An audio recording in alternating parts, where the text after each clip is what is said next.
बंधू आणि भगिनींनो, पुन्हा एक वार दानियल आणि भविष्यवाणी ह्या मालिकेमध्ये आपल्या सर्वांचं मी हार्दिक स्वागत करत आहे.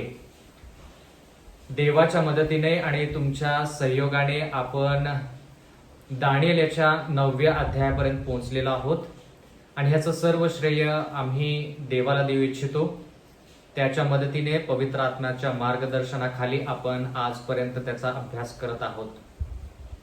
बंधू आणि भगिनींनो, आजचा जो संदेश आहे तो 21व्या क्रमांकाचा संदेश आहे, ज्याचं शीर्षक आहे दानियलाची पापांगीकाराची प्रार्थना. देवाचं वचन ऐकण्या अगोदर नेहमीप्रमाणे आपण देवाकडे विनंती करूया की हा अध्याय शिकत असताना त्याने आपला पवित्र आत्मा पाठवून आम्हा सर्वांना सहाय्य करावं. आपण प्रार्थनेत असू. पवित्र पवित्र सेनाधीश परमेश्वरा, अखिल विश्वाच्या उत्पन्नकर्त्या प्रभू, आमच्या सर्वांच्या निर्माणकर्त्या, आमच्या दयेच्या सागरा, आज या समयी तू आम्हाला तुझं वचन शिकण्याकरिता पुन्हा एक वार पाचारण केलेलं आहेस. परमेश्वरा, एवढंच नाही तर तू आम्हाला दैनंदिन जीवनामध्ये लागणारी प्रत्येक गोष्ट पुरवत आहेस म्हणून उपकार मानतो. परमेश्वरा, ही जी संधी तू आम्हाला देऊ केलेली आहेस त्या संधीचा आम्ही पुरेपूर फायदा करून घ्यावा.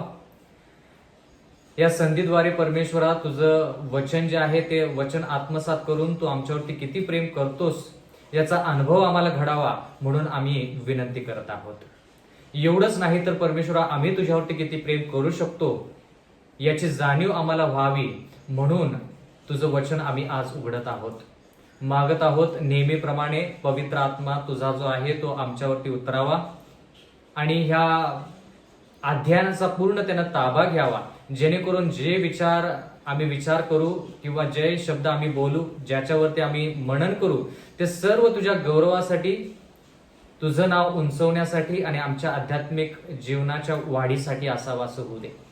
इथून पुढची वेळ आमचं सर्वस्व आम्ही तुझ्या हाती सोपवून देऊन नम्र विनंती येशूच्या नावात मागतो, म्हणून तू ऐक. आमेन. बंधू आणि भगिनींनो, आजचा जो संदेश आहे तो संदेश दानियल याचा 9वा अध्याय याच्यावरती आधारित आहे. दानियल याच्या 8व्या अध्यायामध्ये आपण पाहिलेलं आहे की दानियल 8:13 मध्ये 4 गोष्टींविषयी आपण शिकलेलो आहोत. मुद्दा नंबर 1, नित्याचा यज्ञयाग, दानियल याचा 8वा अध्याय 13 वचन. मुद्दा नंबर 2, विध्वंसमूलक पातक.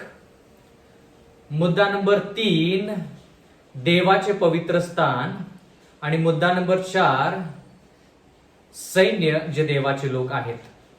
आणि त्या ठिकाणी आपण असं पाहिलं की विध्वंसमूलक पातक म्हणजे आध्यात्मिक रोम आणि नित्याचा यज्ञयाग म्हणजे विधर्मी रोम, ह्या दोन्हीमुळे देवाचं पवित्र स्थान आणि देवाचं सैन्य म्हणजे देवाचे लोक कुठवर पायाखाली तुडवले जाते. त्याचं उत्तर जे आहे ते उत्तर आपण पाहिलेलं आहे दानियल याच्या 8व्या अध्यायामध्ये आणि 14वं वचन. 2300 दिवस आणि मग पवित्र स्थान शुद्ध होईल. आपण त्या सर्व गोष्टी शिकल्यानंतर आज आपण दानियल 9 मध्ये पोहोचलेलो आहोत, ज्या ठिकाणी दानियल एक कळकळीची आग्रहाची प्रार्थना करत आहे. दानियलचा 9वा अध्याय आणि 1लं वचन. मेदी वंशातला अहश्वरोषाचा पुत्र दार्यावेश खासद्यांच्या देशावर राजा होता त्याच्या कारकिर्दीच्या पहिल्या वर्षी. म्हणजे मेदी पारशीच्या काळामध्ये दानियल ही प्रार्थना करत आहे. म्हणजे बाबेलचं राज्य जे आहे ते निघून गेल्यानंतर, बाबेलचं राज्य ज्याची कारकीर्द आहे 605 ख्रिस्तपूर्व ते 539 ख्रिस्तपूर्व, ती बाबेलची जी सत्ता आहे ती निघून गेल्यानंतर मेदी पारशीची सत्ता आली, ज्याची कारकीर्द आहे 539 ख्रिस्तपूर्व ते 331 ख्रिस्तपूर्व. त्या काळामध्ये दानियेलाने प्रार्थना केलेली आहे. त्या प्रार्थनेविषयी आज आपण शिकत आहोत. दानियल याचा 9वा अध्याय 2रं वचन. मी दानियल शास्त्र ग्रंथावरून समजलो की यरुशलेमाच्या ओसाड दशेचा काळ पुरा होण्यास 70 वर्ष लागतील, असे परमेश्वराचे वचन यिर्मया संदेशाला प्राप्त झाले होते. म्हणजे जर आपण पहिला संदेश दानियल पुस्तकाची जी पार्श्वभूमी आहे, तो पहिला संदेश जर आपण आठवला तर त्या ठिकाणी आपण शिकलो की भविष्यवाणी देवाने यिर्मयाच्या द्वारे केली होती की देवाचे लोक त्याच्यापासून दूर गेल्यामुळे त्यांना 70 वर्ष गुलामगिरीमध्ये जावं लागेल. म्हणजे थोडक्यात त्यांना कैद केलं जाईल, त्यांना नोकरासारखं, त्यांना चाकरासारखं जवळपास 70 वर्ष बाकीच्या देशाखाली, विधर्मी देशाखाली त्यांना 70 वर्ष गुलामगिरीमध्ये जावं लागेल, अशी आपण भविष्यवाणी यिर्मयाच्या पुस्तकामध्ये वाचली आहे. दानिएलचा 9वा अध्याय आणि 3रं वचन. हे जाणून मी आपले मुख प्रभू देवाकडे लावून प्रार्थना, विनवण्या, उपवास, गोंताट नेसणे व अंगावर राख उधळणे हे चालू केले.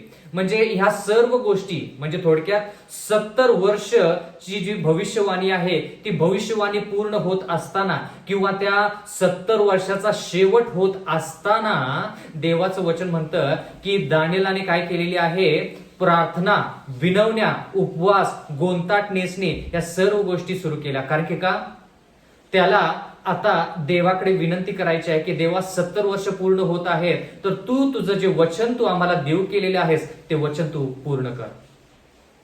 बंधू आणि भगिनींनो, खूप असे वचन आजच्या अध्यायामध्ये आपण शिकणार आहोत. तर आपण पुढे जाऊया. दानिएलचा 9वा अध्याय आणि 4थं वचन. मी आपला देव परमेश्वर ह्याची प्रार्थना करून पापांगीकार केला तो असा, हे प्रभो, हे थोर व भयावह देवा, जे तुझ्यावर प्रेम करतात व तुझ्या आज्ञा पाळतात त्यांच्याबरोबर तू आपला करार पाळून त्यांच्यावर दया करतोस. म्हणजे पापांगीकाराची प्रार्थना कशी असावी ही आपल्याला ह्या ठिकाणी एक उदाहरण म्हणून आपल्याला 9व्या अध्यायामध्ये पाहायला मिळतं की पापांगीकाराची प्रार्थना कशी असावी. दानिएलाने पापांगीकाराची प्रार्थना कशी केली? प्रार्थना करताना त्याने विनवणी केली, उपवास केला, गोंताट नेसले आणि अंगावर राख उधळून घेतली. मग ह्या सर्व गोष्टी जरी आपण आज करत नसेल तरी देखील आपण पापांगीकाराची प्रार्थना कशी करू शकतो?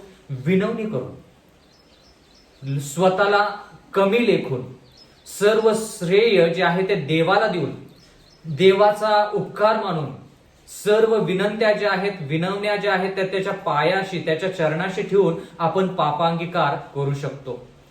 दानिएलचा 9वा अध्याय 5वं वचन.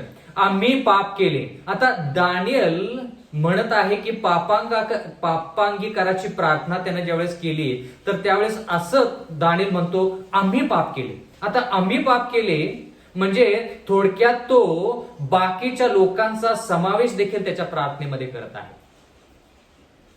म्हणजे ह्या ठिकाणी आपण असं जाणून घ्यायचं का की दानिएल स्वतःच्या पापासाठी आणि बाकीच्या लोकांच्या पापासाठी देखील प्रायश्चिताची प्रार्थना करत आहे? कारण की ह्या ठिकाणी दानिएल म्हणतो, आम्ही पाप केले, कुटिलतेने वागलो, दुष्टतेचे वर्तन केले, फितुरी झालो, तुझे निधी व तुझे निर्णय ह्यापासून आम्ही परावृत्त झालो. म्हणजे तू सांगितलेल्या जे मार्ग आहेत त्या मार्गावरती आम्ही चाललो नाही. म्हणून दानिएल प्रायश्चिताची प्रार्थना करत आहे. पण जर तुम्ही दानिएलाचं पुस्तक आतापर्यंत जे शिकलेलं आहे त्याच्यामध्ये तुम्ही कुठेही वाचलेलं नाही की दानिएलाने पाप केलं. पण तरी देखील दानिएलामध्ये इतकी नम्रता आहे, इतकी लीनता आहे की तो जे लोक बाबेलच्या देशामध्ये आहेत, जे गुलामगिरीमध्ये आहेत, ज्यांना यरुशलेमेकडे परत जायचं आहे, कारण की 70 वर्षाची जी भविष्यवाणी आहे ती पूर्ण होतच आहे. आणि म्हणून दानिएल स्वतःला त्यांच्या संगती मोजतो. स्वतः जरी पवित्र आयुष्य जगत असला तरी देखील तो स्वतःला बाकीच्या पापी लोकांसंगती स्वतःला तो मोजतो किंवा आपल्याला त्यांच्या संगती सामील करतो. म्हणजे ह्याच्यामध्ये आपण नम्रता पाहत आहोत. ह्या ठिकाणी गरजेचं नाही की दानिएलाने पाप केलं असावं, गरजेचं नाही. त्यानं जे पाप केलं त्याच्याविषयी ह्या ठिकाणी कोणतीही गोष्ट नमूद केली नाही. सर्व लोकांनी जगामध्ये पाप केले हा मुद्दा जरी बरोबर असला तरी देखील दानिएल त्याच्या लोकांच्या वतीने देवाकडे प्रायश्चिताची प्रार्थना करत आहे. दानिएलचा 9वा अध्याय आणि 6वं वचन. तुझे सेवक जे संदेष्टे त्यांनी तुझ्या नामाने आमचे राजे, सरदार, वडील व देशाचे सर्व लोक यांना सांगितले तेही आम्ही ऐकले नाही. म्हणजे देवा तू संदेष्टे पाठवलेस, यिर्मयाला पाठवलेस, बाकीचे संदेष्टे पाठवलेस, तरी देखील आम्ही त्याचे ऐकले नाही, असं पाप कबुली दानियल त्याच्या लोकांच्या वतीने करत आहे. आता ह्या ठिकाणी दानियलाने संदेष्टाविषयी ऐकलं नाही का? दानियलाने देवाची इच्छानुसार त्याने वाटचाल केली नाही का? जरी त्याने वाटचाल केली असली, एवढंच नाही तर त्यानं जे आहार आहे तो आहार देखील देवाच्या इच्छानुसार केला. म्हणजे थोडक्यात पूर्णपणे देवाची इच्छा पूर्ण करून देखील दानियल स्वतःला पापी म्हणत आहे. म्हणजे थोडक्यात तो नम्र आणि लीन अंतकरणाचा आहे. बंधूने भगिनींनो, जर आपण शबाताच्या दिवशी फक्त 7व्या दिवशी जरी पवित्र आयुष्य जगलो तर आपल्यामध्ये अहंकार येतो, आपल्यामध्ये मीपणा येतो. पण देवाचं वचन म्हणतं की दानियल जरी पवित्र आयुष्य जगत असला तरी देखील त्यानं स्वतःला बाकीच्या पापी लोकांसंती समाविष्ट करण्याचं योजलं आणि बाकीच्या लोकांच्या वतीने त्यानं देवाकडे विनंती केली की देवा आमच्या पापांची क्षमा कर. ह्याला म्हणायचं लीन आणि नम्र अंतकरण. म्हणजे स्वतःला मी वेगळा आहे, बाकीची लोक पापी आहेत, मी पवित्र आहे असं न म्हणता त्यानं स्वतःला जरी पवित्र असला तरी पापी म्हणून बाकीच्या लोकांसंती स्वतःला जोडलं. पापी लोकांसंती तो स्वतःला त्याचं नाव किंवा त्याचं आयुष्य जोडत आहे. दानियेलचा 9वा अध्याय आणि 7वं वचन. हे प्रभो, न्यायत्व काय ते तुझ्याच ठाई आहे, परंतु आमच्या तोंडाला आजच्या प्रमाणे काळोखी लागली आहे. यहुदाचे लोक, यरुशलेम निवासी लोक आणि जवळ व दूर राहणारे सर्व इस्रायल लोक ह्यांनी तुझ्या विरुद्ध पाप केल्यामुळे तू त्यांना निरनिराळ्या देशात हाकून लावलेस. त्या सगळ्यांच्या तोंडांना काळोखी लागली आहे. म्हणजे देवाच्या वचनामध्ये दानियल म्हणत आहे की देवा, आमच्यावरती आमच्या तोंडाला जर काळोखी लागली आहे तर ते तुझ्या विरुद्ध जाण्यामुळे आम्हाला त्या सर्व गोष्टी सहन कराव्या लागत आहेत. देवा, तुझ्या विरुद्ध, तुझ्या न्यायाविरुद्ध आम्ही गेलेलो आहोत, तुझ्या संदेशांचं आम्ही ऐकलं नाही, म्हणून तू आम्हाला परदेशामध्ये, विविध राज्यांमध्ये किंवा निरनिराळ्या देशामध्ये तू आम्हाला हकलून लावलेला आहेस. म्हणजे दानियल ह्या ठिकाणी कुरकुर करत नाही, दानियल ह्या ठिकाणी देवाविरुद्ध बंड करत नाही, देवाला दोष देत नाही. म्हणजे जरी गुलामगिरीमध्ये असला, जरी कैद असला तरी देखील तो देव न्यायी आहे हे ह्या ठिकाणी प्रार्थनेमध्ये आपल्याला दिसून येतं. म्हणजे पापांगीकाराची प्रार्थना करत असताना, प्रायश्चित्ताची प्रार्थना करत असताना देवाला कधी दोष द्यायचा नाही. देवाला म्हणायचं नाही की देवा, मी ह्या परिस्थितीमध्ये माझ्यामुळे नाही, तुझ्यामुळे आहे. म्हणजे थोडक्यात ह्या सर्व गोष्टीसाठी तूच जबाबदार आहेस, मी काहीही चुकी केली नाही, असं आपण प्रायश्चित्ताच्या प्रार्थनेमध्ये करू शकत नाही. प्रायश्चित्ताच्या प्रार्थना म्हणजे जरी तुम्ही पवित्र असला तरी देखील तुम्ही स्वतःला आणि आपण स्वतःला म्हणायचं की देवा, मी पापी आहे. आठवतं का, एक तरुण श्रीमंत मनुष्य येशू ख्रिस्ताकडे येतो, म्हणतो, गुरुजी किंवा चांगल्या गुरुजी, मी स्वर्गीय राज्यामध्ये यावं त्याच्यासाठी मी काय केलं पाहिजे? आणि त्यावेळेस येशू ख्रिस्त त्या श्रीमंत तरुणाला म्हणतो की तू मला चांगलं का म्हणतोस? ह्या जगामध्ये देवा वाचून चांगला कोणीच नाही. म्हणजे येशू ख्रिस्त चांगला नाही का? म्हणजे येशू ख्रिस्त पवित्र आहे, चांगला असून देखील तो स्वतःला बाकीचे लोक जसे पापी आहेत तसं तो म्हणतो की मी बाकीच्या लोकांसंती मी ओळखत आहे, बाकीच्या लोकांच्या संगती. स्वतःला तो पापी लोकांसंती जोडत आहे. म्हणून येशू ख्रिस्त पापी लोकांसंती उठला, बसला, जेवला आणि ह्या सर्व गोष्टी यहुदी लोकांना, परुषी लोकांना आवडल्या नाहीत. लीन नम्र अंतकरण, प्रायश्चित्ताची प्रार्थना, पापांगीकाराची प्रार्थना म्हणजे लीन नम्र अंतकरणाने देवाला सर्व श्रेय. दानियेलचा 9वा अध्याय 8वं वचन. हे प्रभू, आमच्या तोंडास आमचे राजे, आमचे सरदार, आमचे वडील यांच्या तोंडास काळुखी लागली आहे, कारण आम्ही तुझ्या विरुद्ध पाप केले आहे. परत जरी दानिएल पवित्र आयुष्य जगत असला तरी देखील तो स्वतःला बाकीच्या पापी लोकांसंगती मोजत आहे. कोणासंगती मोजत आहे? आमचे राजे, आमचे सरदार, आमचे वडील, सर्व लोक. आता निर्णय घेणारे कोण असतात? राजे. कोणामुळे लोक गुलामगिरीमध्ये गेले? राजे, सरदार, वडील यांच्यामुळे. पण देवाचं वचन म्हणतं की दानिएल म्हणतो की देवा, जणू काय ते पाप मीच केलेलं आहे, म्हणून मी प्रायश्चित करत आहे. कधी आपण अशी प्रार्थना केली का दुसऱ्यांसाठी? देवा, त्यांनी जरी पाप केलं तर ते पाप जणू काय मीच केलेलं आहे, म्हणून मी तुझ्याकडं कळकळीची नागराची विनंती करतो की त्या व्यक्तीला कृपा करून माफ कर, त्याला क्षमा कर. म्हणजे देवा, माझ्यावरती जशी दया दाखवतोस, मला जसं क्षमा करतोस, तसंच त्या व्यक्तीला देखील क्षमा कर. म्हणजे थोडक्यात त्याचं पाप माझ्यावरती टाक. जरी तसं होत नसलं तरी देखील तो स्वतःला लीन नम्र अंतकरणाने तशी प्रार्थना करत आहे. दानिएलचा 9वा अध्याय 9वं वचन. आमचा देव प्रभू दयेचा व क्षमेचा सागर आहे. आम्ही त्याच्याबरोबर फितुरी केली, म्हणजे थोडक्यात देवाला धोका दिला, देवाचा विश्वासघात केला. देवाने आमच्यावरती विश्वास ठेवला, त्याने आमच्यावरती भिस्त ठेवली, पण तरी देखील आम्ही त्याच्याकडे पाठ फिरवली, त्याला धोका दिला, त्याच्यावरती त्याचा विश्वासघात केला. आणि देवाचं वचन म्हणतं की देव दयेचा आणि क्षमेचा सागर आहे, म्हणून कृपा करून देवा आम्हाला तू क्षमा कर. आमची फितुरी जी आहे, आमचा विश्वासघात जो आम्ही केलेला आहे, त्याच्याबद्दल आम्हाला तू क्षमा कर. आता विश्वासघात कोणी केला? दानिएलाने. देवाच्या विरोधात कोण केलं? दानिएल, हनन्याह, मिशाएल आणि अजराया. ते तर देवासंगती होते, पण तरी देखील ते स्वतःला बाकीच्या लोकांपेक्षा वेगळं समजत नाहीत, जरी ते पवित्र आयुष्य जगत असले तरी देखील. आणि म्हणून बंधू आणि भगिनींनो, देवाच्या वचनामध्ये ज्या गोष्टी लिहिलेल्या आहेत त्या गोष्टी आपल्यासाठी अत्यंत गरजेच्या आहेत. जेवढं आपण दानिएल पुस्तकाविषयी आणि त्या भविष्यवाणीविषयी शिकत आहोत, तेवढंच आपण दानिएल याच्या आयुष्याविषयी शिकलं पाहिजे. म्हणून दानिएलच्या आयुष्यामध्ये आपण दानिएलच्या 1ल्या अध्यायामध्ये शिकलो, 2ऱ्या अध्यायामध्ये शिकलो, 6व्या अध्यायामध्ये शिकलो, 3ऱ्या अध्यायामध्ये शिकलो हनन्याह, मिशाएल आणि अजरायाविषयी. आणि आता 9वा अध्याय. म्हणजे जो लेखक आहे, जो भविष्यवाणी लिहित आहे, त्याच्या आयुष्याविषयी शिकणं फार गरजेचं आहे.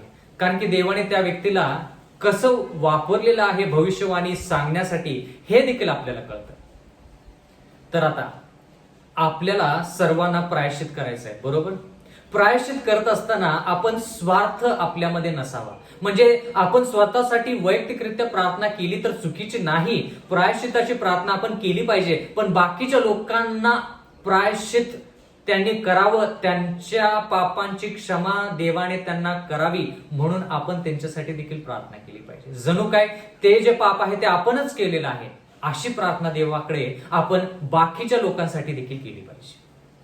ह्याला म्हणायचं लीन आणि नम्र अंतकरण.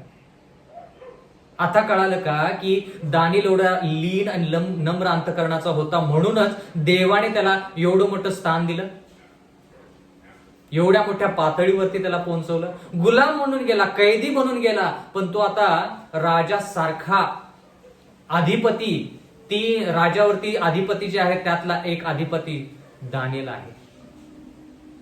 देव उगाचच कोणाला वर उंचावत नाही. जेवढा मनुष्य लीन नम्र, तेवढं त्याची देवाच्या नजरेमध्ये पातळी उंच. जेवढा व्यक्ती लीन नम्र, तेवढं तो यशस्वी आणि त्याच्यामध्ये यश देव त्याला देतो. दानिएलचा 9वा अध्याय आणि 10वं वचन. आणि आमचा देव परमेश्वर ह्याने आपले सेवक जे संदेष्ट ह्यांच्याद्वारे आमच्या पुढे ठेवलेल्या त्याच्या नियमशास्त्राप्रमाणे वर्तना संबंधाने आम्ही त्याची वाणी ऐकली नाही. म्हणजे देवाने संदेष्टे लवकर सकाळी उठवून राज्यामध्ये जे पाठवले, ते संदेष्ट्यांनी जे नियम राज्यासाठी घालून दिले, किंवा जी वर्तणूक लोकांनी करावी असं त्या संदेष्टाने सांगितलं. दानिएल ह्या ठिकाणी म्हणत आहे की त्या वर्तणुकीनुसार आम्ही वागलो नाही, म्हणून ही परिस्थिती आमच्यावरती आली आहे. कधीही दानिएलाने त्याच्या परिस्थितीचा दोष देवावरती ठेवला नाही, पण त्यानं देवाचे उपकारच मानले, त्यानं देवाची स्तुतीच केली. तो म्हणाला की देव न्यायी आहे. ज्या ज्या वेळेस आपण प्रायश्चित करतो त्यावेळेस परमेश्वराच्या मध्ये न्याय आहे. परमेश्वर दयेचा सागर आहे. न्यायास्तव मी आणि तुम्ही या परिस्थितीमध्ये आहोत हे देवाकडे आपण नमूद केलं पाहिजे.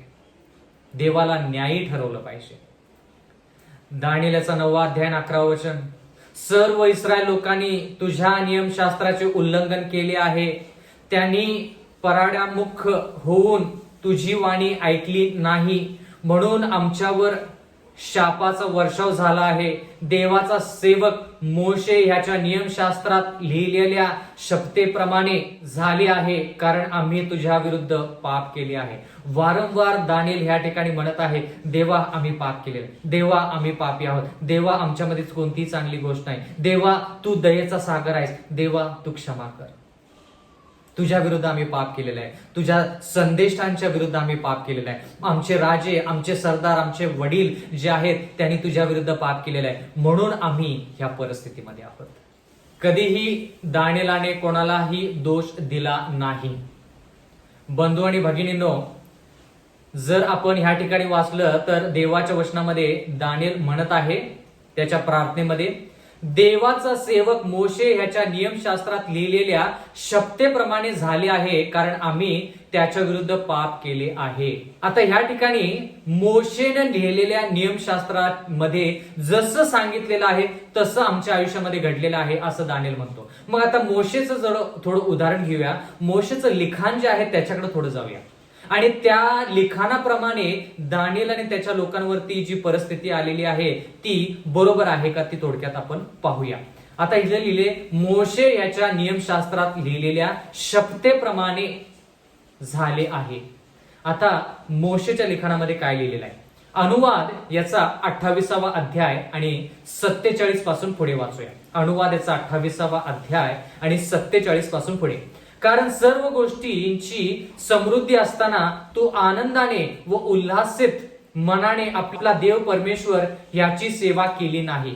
म्हणजे मोशे म्हणत आहे, ज्यावेळेस देवाने सर्व गोष्टीमध्ये इस्रायल लोकांना समृद्धी दिली, मिस्र देशातून त्यांना बाहेर आणलं, त्यांना वैभव दिलं, समृद्धी दिली, तर त्या सर्व गोष्टी दिल्या असताना त्यांनी आनंदाने आणि उत्साहाने देवाची सेवा केली नाही. जर समृद्धी दिलेली आहे, देवानं वैभव दिलेला आहे, सर्व गोष्टी पुरवलेल्या आहेत, तर आपण आनंदाने उत्साहाने देवाची सेवा का करू नये?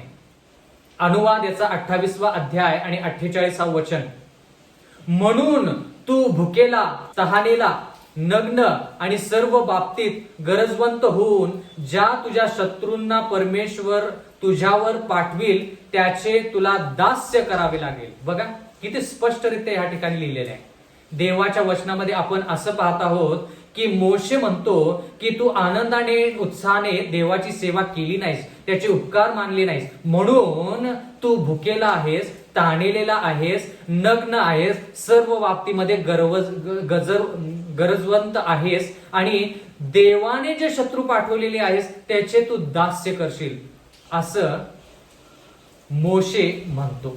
तुझा नाश करीपर्यंत तो तुझ्या मानेवर लोखंडी जू ठेवील. म्हणजे जोपर्यंत इस्रायल लोक प्रायश्चित करत नाहीत किंवा त्यांचा नाश होत नाही तोपर्यंत त्यांच्यावरती, त्यांच्या मानेवरती लोखंडी जू ठेवले जाईल असं देवाचं वचन म्हणतं. म्हणजे ह्या ठिकाणी मोशेने ज्या गोष्टी भाकीत केल्या आहेत त्या गोष्टी दानिएल आणि त्यांच्या लोकांच्या बाबतीत म्हणजे यहुद्यांच्या बाबतीत पूर्ण झाल्या. अनुवादच्या पुस्तकामध्ये दानिएलच्या पुस्तकाची पार्श्वभूमी तुम्हाला पाहायला मिळेल.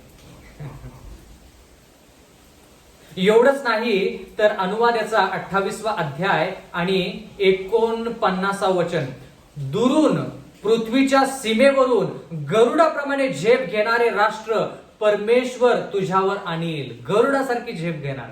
शब्द आठवतो का गरुड? कुठे वाचला शब्द गरुड? दानियल याच्या 4थ्या अध्यायामध्ये आपण वाचलं की नबुकदनेझराचे त्याचे नखे गरुडासारखे होतील. एवढंच नाही बंधू आणि भगिनींनो, आपण दानियल याच्या 7व्या अध्यायामध्ये पाहिलं की त्या सिंहाला गरुडासारखे पंख होते. म्हणजे ते राष्ट्र कोणाला दर्शवतं? बाबेलला दर्शवतं. आता जरा मला विचार करूच वाटतं ह्या ठिकाणी की मोशेनं गरुड हा शब्द का वापरला? काय मोशेला दानियलच्या पुस्तकाविषयी ह्या ठिकाणी अनुवाद या पुस्तकामध्ये नमूद करायचं होतं म्हणून त्यानं मुद्दाम गरुड हा शब्द वापरला का? म्हणजे मला या ठिकाणी देव किती ज्ञानी आहे की त्यानं जे शब्द पाहिजे तेच शब्द बरोबर नमूद केलेले आहेत. या ठिकाणी काय लिहिलेलं आहे? या ठिकाणी दुरून पृथ्वीच्या सीमेवरून गरुडाप्रमाणे झेप घेणारे राष्ट्र परमेश्वर तुझ्यावर आणेल. म्हणजे बाबेलचं राष्ट्र कसं आहे? गरुडाप्रमाणे झेप घेणार. आपण त्यावेळेस पाहिलं की पंख गतीला दर्शवतं आणि गरुडाचे पंख कोणाला होते? सिंहाला होते. आणि तो सिंह दानियल 7 प्रमाणे बाबेलला दर्शवतो. आणि ते पंख कशाला दर्शवतात? गती. म्हणजे ह्या ठिकाणी आपण थोडक्यात बाबेल मधली जी भविष्यवाणी आहे किंवा दानियेलच्या पुस्तकाची जी पार्श्वभूमी आहे तो जो दृष्टांत आहे किंवा ज्या भविष्यवाण्या दानियेलमध्ये लिहिलेल्या आहेत त्या गोष्टीविषयी आपण अनुवाद याच्या पुस्तकामध्ये वाचत आहोत. म्हणजे दानियेल आणि त्याच्या लोकांवरती जी भविष्यवाणी पूर्ण होणार होती ती जवळपास मोशेनं त्याच्या अनुवादाच्या पुस्तकामध्ये थोडक्यात सांगण्याचा प्रयत्न केलेला आहे असं आपल्याला थोडक्यात दिसतं या ठिकाणी. अनुवाद याचा 28वा अध्याय आणि 50वा वचन. त्या लोकांची मुद्रा क्रूर असेल. बघा, क्रूर शब्द, हे जे शब्द आहेत ना, हे शब्द बरोबर दानियेलच्या पुस्तकामध्ये आपण वापरलेले आहेत. मग ती कोणती गुलामगिरी असू दे, आशूरच्या राजाची गुलामगिरी असू दे किंवा बाबेलमध्ये गुलामगिरी असू दे, त्या सर्व गोष्टी या ठिकाणी आपण पाहत आहोत. शब्देप्रमाणे पूर्ण झालेलं आहे. म्हणजे जे शब्द, जे अभिवचन देवानं सांगितलं त्या सर्व गोष्टी ह्या ठिकाणी पूर्ण होत असताना आपण पाहत आहोत. दानियेलचा 28वा अध्याय आणि 49वा वचन आपण परत वाचूया. दूरून पृथ्वीच्या सीमेवरून गरुडाप्रमाणे झेप घेणारे राष्ट्र परमेश्वर तुझ्यावर आणील, त्याची भाषा तुला समजणार नाही. बघा, भाषा. आता भाषा शब्द म्हटल्यानंतर आपल्याला दानियेलचा पहिला अध्याय आठवला पाहिजे. जी भाषा दानियेल आणि त्याचे लोक बोलत नव्हती ती भाषा त्यांना शिकावी लागली. कळालं का या ठिकाणी किती स्पष्टरित्या भविष्यवाणी जी दानियेल आणि त्याच्या लोकांवरती होणार होती ती अनुवादच्या पुस्तकामध्ये प्रगट झालेली. एवढंच नाही तर 50व्या वचनामध्ये लिहिले, अनुवाद याचा 28वा अध्याय 50वा वचन. त्या लोकांची मुद्रा क्रूर असेल, ते वृद्धांचा आदर करणार नाहीत की बालकांवर दया करणार नाहीत. त्या सर्व गोष्टी आपण दानियेल 1 मध्ये पाहिल्या. अनुवाद याचा 28वा अध्याय 51वा वचन. या ठिकाणी देवाचं वचन म्हणतं, तुझा नाश होईपर्यंत तुझ्या जनावरांचे वत्स व तुझ्या भूमीचे उपज ते खाऊन टाकतील. तुझा संहार करीपर्यंत धान्य व नवा द्राक्षरस, तेल, तुझी गुरेढोरे व शेरडे मेंढरे ह्यांचे वत्स ते तुला लाभू देणार नाहीत. म्हणजे ह्या सर्व गोष्टी यरुशलेम म्हणजे थोडक्यात यहुदी लोकांवरती पूर्ण झाल्या. म्हणजे ज्या गोष्टी अनुवादच्या पुस्तकामध्ये लिहिल्या आहेत त्या सर्व गोष्टी शब्दशः, शब्दानुसार, क्रमानुसार, शब्देप्रमाणे पूर्ण झालेल्या आपण दानियेल याच्या 9व्या अध्यायामध्ये पाहत आहोत. आणि दानियेल ती गोष्ट नमूद करत आहे. तो म्हणत आहे मोशेने ज्या नियमशास्त्रामध्ये लिहिलेलं आहे त्या शब्देप्रमाणे सर्व गोष्टी होत आहेत आणि झालेल्या आहेत देवा. आणि देवा, आम्ही तुझ्या विरुद्ध कुरकुर करत नाही, आम्ही तुला दोष देत नाही, आम्ही आमची पापे कबूल करतो, आम्ही प्रायश्चित करत आहोत. आमच्या पापांची क्षमा कर, कारण की तू दयेचा सागर आहेस. अनुवादाचा 28वा अध्याय आणि 52वा वचन. तुझ्या देशातील सर्व उंच व मजबूत तट ज्यांच्यावर तू भिस्त ठेवशील ते पाडून टाकीपर्यंत तुला तुझ्या सर्व नगरांच्या आत ते कोंडतील आणि तुझा देव परमेश्वर ह्याने तुला दिलेल्या देशातील सर्व नगरांच्या आत तुला ते वेढतील. आता ह्या ठिकाणी वेढा घालतील असं देवाचं वचन म्हणतं. तुला ते कोंडतील तुझ्या राज्यामध्ये असं देवाचं वचन म्हणतं. आणि तेच आपण दानिएल 1 मध्ये पाहिलं की नबुकदनेझर राजा येतो आणि यरूशलेमच्या भोवती वेढा घालतो. म्हणजे जे शब्द दानिएलच्या पुस्तकामध्ये वाचले तेच शब्द ह्या ठिकाणी आहेत. म्हणजे शब्दशः मोशेनं नियमशास्त्रामध्ये ज्या गोष्टी लिहिल्या, विधिलिखित केल्या, त्या सर्व गोष्टी, भाकीत केलेल्या सर्व गोष्टी दानिएलाने त्यांच्या लोकांवरती पूर्ण झाल्या. बंधू आणि भगिनीनो, मला ह्या ठिकाणी एकच सांगायचं आहे की जर देव एखादी गोष्ट बोलतो ती गोष्ट करतो. आपल्याला वाटतं की देव दयाळू आहे, कृपाळू आहे आणि देव अशी गोष्ट करणार नाही, देव तशी गोष्ट करणार नाही. पण जर देव न्यायी आहे तर ती गोष्ट तो जसं तो बोलतो तशीच करणार आणि ती होणारच.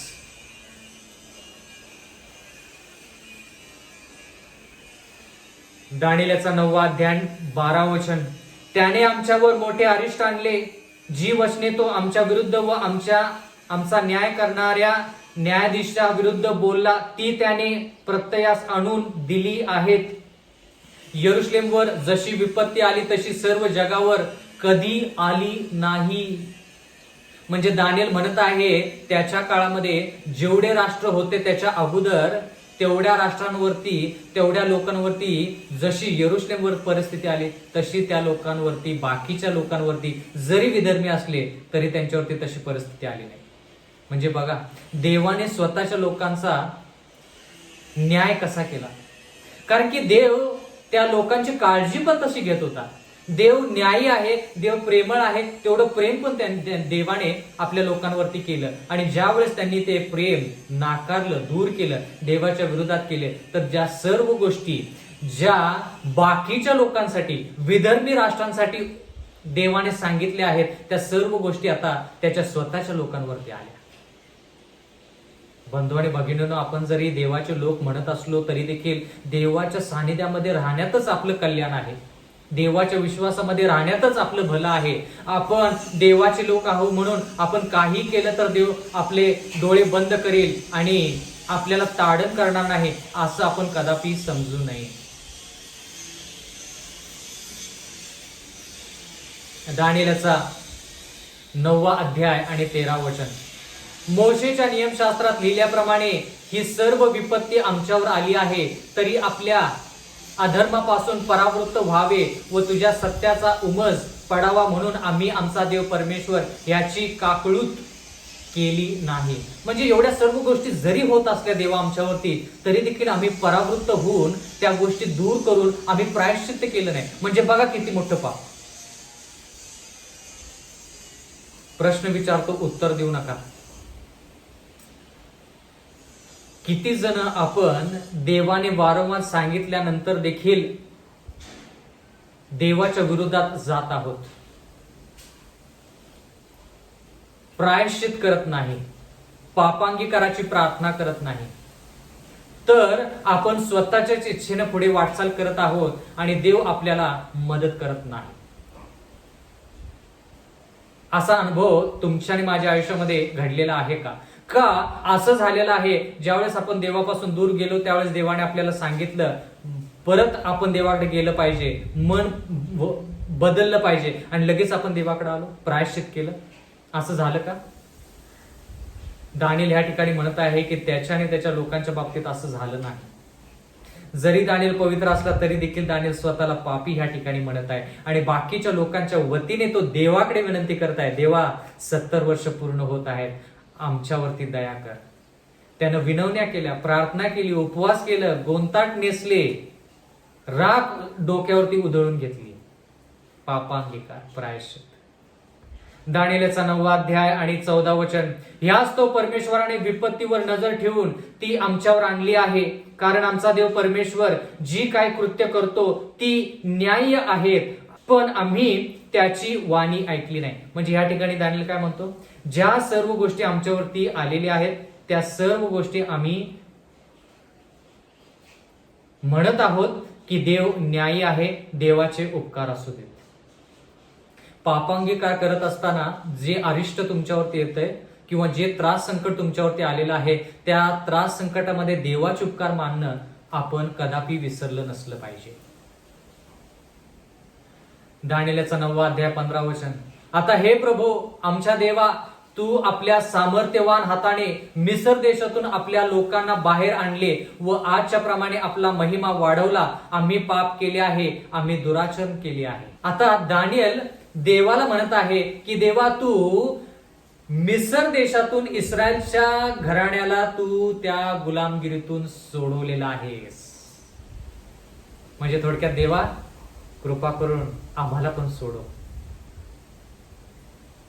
देवाला म्हणजे दानिएल देवाला सांगत आहे, म्हणजे थोडक्यात देवाला ह्या सर्व गोष्टी माहित आहे तरी देखील थोडक्यात आठवण करून दिल्यासारखं. देवा, कृपा करून ते आठव की तू तुझ्या लोकांना मिस्र देशाच्या गुलामगिरीतून कसं सोडवलंस आणि तुझा महिमा जो आहे, तुझं गौरव जे आहे ते कसं वाढीला लावलंस. पण आम्ही पाप केलेला आहे. आम्ही तो एक गौरव आणि आम्ही ती महिमा स्वतःकडे ठेवली नाही. तुझं गौरव जे आहे ते आम्ही जपून ठेवलं नाही. तुझं नाव जे आहे ते आम्ही उंचवलं नाही. पण तुझ्या विरोधात जाऊन आम्ही परत मिस्र देशापेक्षा वाईट गुलामगिरीमध्ये गेलेलो आहोत.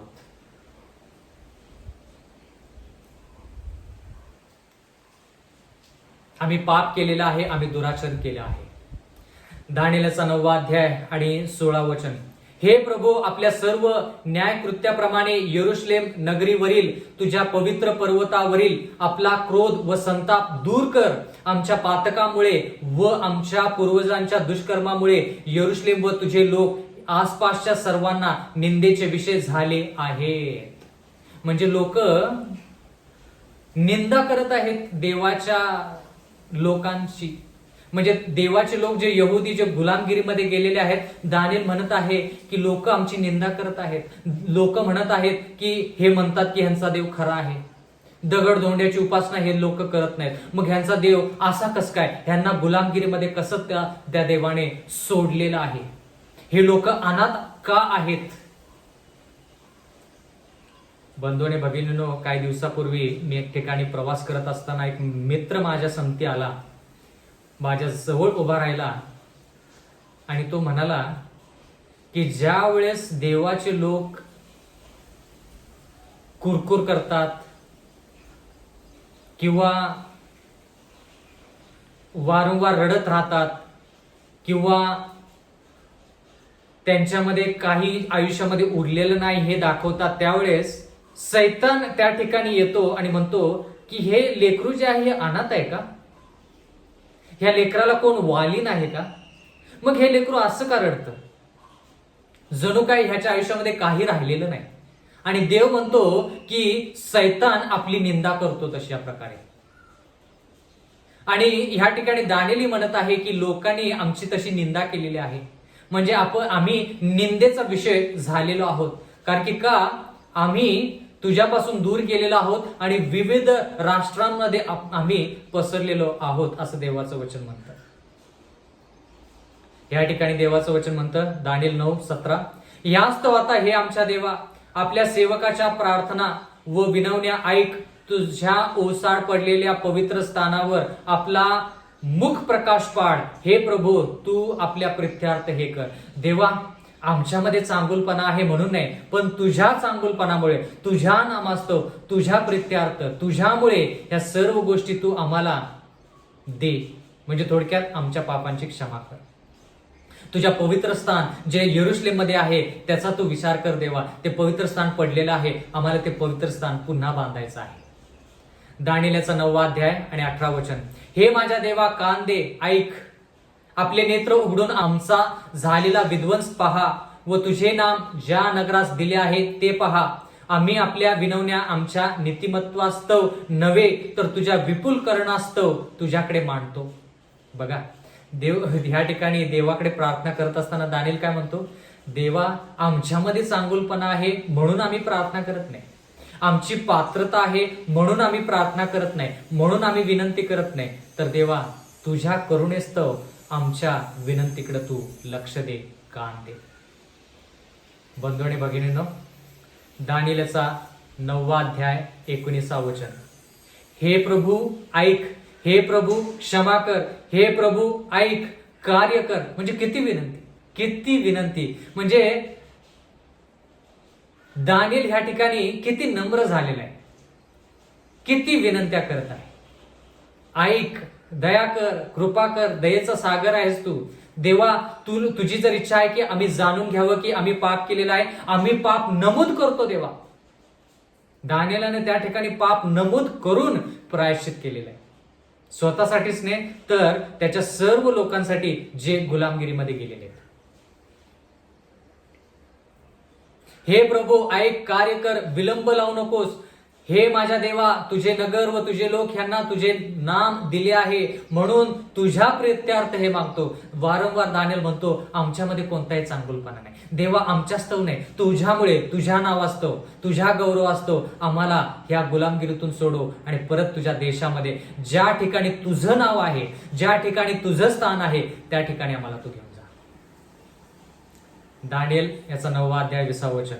मी बोलत व प्रार्थना करीत असता माझे पाप व माझे लोक इस्रायल यांचे पाप कबूल करत असता आणि माझ्या देवाच्या पवित्र पर्वतासाठी माझा देव परमेश्वर ह्याच्याकडे विनवणी करत असता, म्हणजे प्रार्थना करत असताना, प्रायश्चित करत असताना काय झालं. दानिएल 9:21. असे प्रार्थनेचे शब्द मी बोलत असता जो पुरुष गब्रिएल, आता या ठिकाणी पुरुष हा शब्द वापरलाय, म्हणजे तो स्वर्गदूत जो आहे तो थोडक्यात पुरुषाचं रूप घेऊन आला, मानवाचं रूप घेऊन आला दानिएलाला मदत करण्यासाठी. पण गब्रिएल जो आहे तो स्वर्गदूत आहे. दानिएलाला ज्यावेळेस दृष्टांत मिळतो त्यावेळेस देव त्या गब्रिएलाला पाठवून दानिएलाला तो दृष्टांत समजवण्याचा प्रयत्न करत असे किंवा सांगत असे, मदत करत असे. तोच गब्रिएल आता ह्या ठिकाणी पुरुष असा शब्द वापरलेला आहे. दृष्टांताच्या आरंभी मी अगदी व्याकुळ असता माझ्या दृष्टीस पडला होता, तो संध्याकाळच्या यज्ञ समयी माझ्या समीप आला. म्हणजे हा गब्रिएल जो आहे, हा गब्रिएल दानिएलाकडे गेला. म्हणजे दानिएल प्रार्थना करत असताना, विनंती करत असताना देवाने या स्वर्गदूताला दानिएला समीप पाठवले. संध्याकाळच्या यज्ञ समयी हा गब्रिएल जो स्वर्गदूत आहे तो दानिएला जवळ जातो. एवढंच नाही बंधू भगिनींनो, दानिएल 9:22. त्याने माझ्याशी संभाषण करून मला समज दिली. तो म्हणाला, हे दानिएला, मी तुला बुद्धी देऊन चतुर करण्यासाठी आलो आहे, तुला मदत करण्यासाठी आलो आहे, तुला धीर देण्यासाठी देवाने मला पाठवलेला आहे, तुला चतुर आणि बुद्धी देण्यासाठी देवाने मला पाठवलेला आहे. म्हणजे जशी प्रार्थना सुरू तसं देवाने त्या प्रार्थनेचं उत्तर दिलं. दानिएलचा 9 अध्याय 23 वचन. तुझ्या प्रार्थना आरंभ होताच आज्ञा झाली. देवाचे उपकार असू दे, देवाच्या नावाला गौरव महिमा असू दे. कारण की दानिएलाने ज्यावेळेस प्रार्थना सुरू केली त्याच वेळेस आज्ञा झाली. काय आज्ञा झाली? ती तुला सांगण्यास मी आलो आहे, कारण तू परमप्रिय आहेस. तर ह्या गोष्टींचा विचार कर व हा दृष्टांत समजून घे. म्हणजे थोडक्यात गब्रिएल ह्या ठिकाणी दानिएलाला म्हणतो, ज्यावेळेस तू प्रार्थना आरंभ करायला सुरुवात केलीस त्यावेळेस मला आज्ञा करण्यात आली की गब्रिएला जा आणि दानिएलाला मदत कर, त्याच्या प्रार्थनेचं उत्तर दे, त्याला चतुर बनव, त्याला तो दृष्टांत जो आहे तो दृष्टांत समजावून सांग. कोणता दृष्टांत? कोणता दृष्टांत? दानिएलचा 8वा अध्याय आणि 14 वचन. 2300 दिवस आणि मग पवित्र स्थान शुद्ध केले जाईल. तो जो दृष्टांत आहे तो दृष्टांत दानिएलाला समजावून सांगण्यासाठी देवाने गब्रिएलाला दानिएलाकडे पाठवले. बंधू आणि भगिनींनो, जोपर्यंत आपण प्रायश्चित करत नाही, जोपर्यंत आपण पापांगीकार करत नाही, पापावरती विजय मिळवत नाही, तोपर्यंत आपण सार्वकालिक जीवनाची वाटचाल स्वर्गामध्ये नाही, या भूतलावर देखील सुरू करू शकत नाही. या भूतलावरती जरी आपल्याला पापविरहित जीवन जगायचं तर प्रायश्चित केल्याशिवाय, मन बदलल्याशिवाय आपलं पवित्र आयुष्य सुरू होऊ शकत नाही. पापामध्ये आपण पवित्र आयुष्य सुरू करू शकत नाही. ही गोष्ट आपण दानिएलच्या 9व्या अध्यायातून शिकली पाहिजे. लीन नम्र अंतःकरण जोपर्यंत आपल्यामध्ये आहे तोपर्यंत आपण प्रायश्चित करू शकतो आणि देव त्या प्रार्थनेचं उत्तर देऊ शकतो. म्हणून 1 योहानेचा 1 अध्याय 9व्या वचनामध्ये लिहिलेला आहे, जर आपण आपली पापे कबूल केली तर तो विश्वसनीय आणि न्यायी आहे, तो आपल्याला आपल्या पापांपासून क्षमा करेल आणि सर्व अधर्मापासून दूर करेल, शुद्ध करेल. बंधू आणि भगिनींनो, आजचा हे जे वचन आहे हे सार्वकालिक जीवनासाठी अत्यंत महत्वाचं आहे. आणि माझी कळकळीची नागराची विनंती आहे की जो दृष्टांत दानियल मागत आहे, सांगत आहे, विचारत आहे, तो दृष्टांत गब्रियल दानियेलला सांगत आहे. त्याच्याविषयी जर तुम्हाला जास्त शिकायचं तर तुम्ही माझ्या संगती येणाऱ्या काळामध्ये जोडले जावं म्हणून मी देवाकडे विनंती करतो आणि मागत आहे देवाकडे की देवाने आपल्यावरती प्रायश्चित करण्यासाठी त्याचा पवित्र आत्मा पाठवावा, जेणेकरून आपण प्रायश्चित करून पवित्र आयुष्य जगून त्या सार्वकालिक जीवनाची वाटचाल करावी. परमेश्वर आपणास आशीर्वाद देवो. आपण प्रार्थना करूया. सर्व समर्थ जिवंत परमेश्वर देवा, कळकळीची नागराची विनंती करत आहोत की आमच्या पापांची तू आम्हाला क्षमा कर. ज्या परिस्थितीतून आम्ही जात आहोत, ज्या त्रास संकटांमधून आम्ही जात आहोत, त्याच्यामध्ये आम्ही तुझा गौरव, महिमा आणि स्तुती देत आहोत. तू न्यायी आहेस, तू दयाळू आहेस, कृपाळू आहेस, दयेचा सागर आहेस. मागत आहोत परमेश्वरा की आम्हाला पापमुक्त कर, आमच्या पापांची क्षमा कर आणि पवित्र आयुष्य जगण्यासाठी आम्हाला संधी दे. तिथून पुढची वेळ आमचं सर्वस्व आम्ही तुझ्या हाती सोपवून देऊन नम्र विनंती येशूच्या नावात मागतो, म्हणून तो आहे. आमेन.